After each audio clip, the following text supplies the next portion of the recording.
BSL का पहला match जो था वो इस्लामाबाद यूनाइटेड और लाहौर कलंदर के दरमियान था और इस्लामाबाद ने पहले टॉस जीतकर पहले बॉलिंग करने का फैसला किया और उसमें लाहौर कलंदर की जो है वो टीम कर दी है। हालांकि बड़े ज़बरदस्त तरीके से इस्लामाबाद यूनाइटेड ने अपना पहला मैच जीता है। अगर इसकी बात करते हैं लाहौर कलंदर की, तो लाहौर कलंदर के जो पहले ओपनर आए थे फ़खर जमान और मोहम्मद नईम। फ़खर जमान की बात करते हैं तो फ़खर जमान जो है वो पहले मैच में बुरी तरह से नाकाम हुए हैं और उन्होंने 6 बॉलों पर सिर्फ 1 रन ही बनाए हैं। अगर फ़खर जमान जो है वो पहले 6 ओवर अगर पिच पर खड़े हो जाते हैं तो वो 70 से 80 रन जो है वो आसानी अपनी टीम को दिलवा सकते हैं। तो फ़खर जमान के आउट होने के बाद ही लाहौर कलंदर की टीम जो है वो इस तरह जो है वो रन नहीं बना सकी। अगर मोहम्मद नईम की बात करते हैं तो मोहम्मद नईम ने 11 बॉल खेली है और उसमें 8 रन बनाए हैं। इन्होंने भी ज़बरदस्त जो है वो बैटिंग नहीं की जिस तरह से इनको करनी चाहिए थी। इसी तरह अगर अब्दुल्ला शफीक की बात करते हैं तो अब्दुल्ला शफीक ने भी ज़बरदस्त परफॉर्मेंस दिए हैं और उन्होंने जो है वो 38 बॉलों पर 68 रन बनाए हैं। अब्दुल्ला शफीक एक वाकई एक कमाल के बल्लेबाज है और जिस तरह से इंग्लिश क्रिकेटर जो है वो इनिंग खेलती है उनका स्टाइल होता है तो बिल्कुल अब्दुल्ला शफीक का भी वैसे ही है।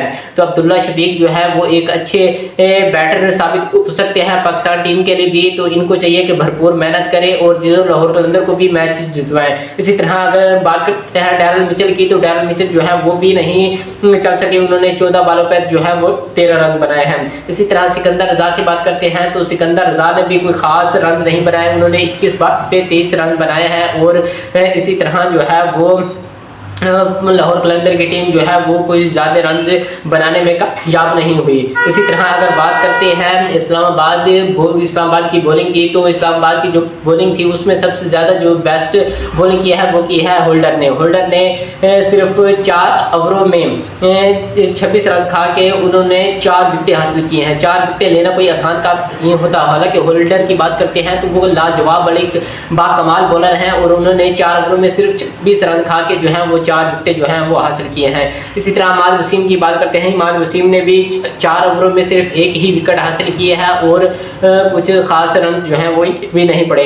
इसी तरह शादाब खान की बात करते हैं तो शादाब खान ने 4 ओवरों में जो है वो 3 विकेट हासिल किए हैं। हालांकि पहले 2 ओवरों की बात करते हैं तो शादाब खान को खासे रन पड़ चुके थे, लेकिन तीसरे ओवर में उन्होंने आके विकेट लिए हैं और इसी तरह चौथे ओवर में भी आके उन्होंने विकेट लिए हैं। और इसी तरह जो है वो फिर अगर इनकी बैटिंग की बात करते हैं तो शहजादा फरहान बड़े डोमेस्टिक बड़े खूबसूरत रन बनाए हैं और बताया है सबको कि इस तरह से जो है वो क्रिकेट खेली जाती है। हालांकि जब उन्हें पीएसएल में मौका मिलता है या इंटरनेशनल में मौका मिलता है तो वो वैसी कारकर्दगी नहीं दिखा पाते। इसी तरह अगर बात करते हैं तो उन्होंने 24 बॉलों पर 25 रन बनाए हैं। और आज जो इस्लामाबाद की तरफ से खास जो चले थे वो इस्लामाबाद की तरफ से जो खास चले थे मुंदरू ने बड़ी ज़बरदस्त घंटा लगाया है लाहौर कलंदर का और 42 बॉलों पर 59 रन बनाए हैं और नॉट आउट जो हैं वो गए हैं। इसी सलमान अली आगा की बात करते हैं तो सलमान अली आगा ने भी 34 बॉलों पर जो है वो 41 रन बनाए हैं। और इसी तरह इस्लामाबाद यूनाइटेड की टीम जो है वो मैच जीतने में कामयाब हुई है। और इसी तरह अगर लाहौर कलंदर की बॉलिंग की बात करते हैं तो शहीन शाह अफरीदी ने 4 ओवरों में 31 रन पड़े हैं और कोई भी विकेट जो है वो हासिल नहीं किया। अगर लाहौर कलंदर के कप्तान की ऐसी कारकर्दगी होगी तो दूसरे खिलाड़ी जो है वो कैसे कारकर्दगी दिखाएंगे।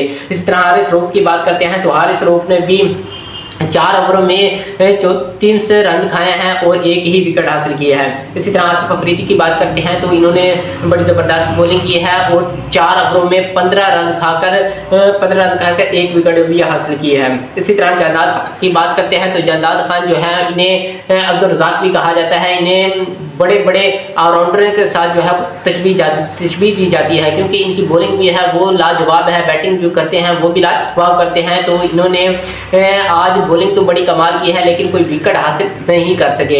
इन्होंने भी 4 ओवर में 22 रन खाए हैं और कोई भी विकेट जो है वो हासिल नहीं किए। तो जायदाद खान को चाहिए कि वो मजीद मेहनत करे और अपनी बैटिंग को बेहतर करे और अपनी बॉलिंग को मजीद बेहतर करे और पाकिस्तान टीम में जल्द से जल्द जो है वो अपनी जगह को मजबूत करे। अगर आपको हमारी वीडियो अच्छी लगी हो तो हमारे चैनल को जरूर सब्सक्राइब, लाइक और कमेंट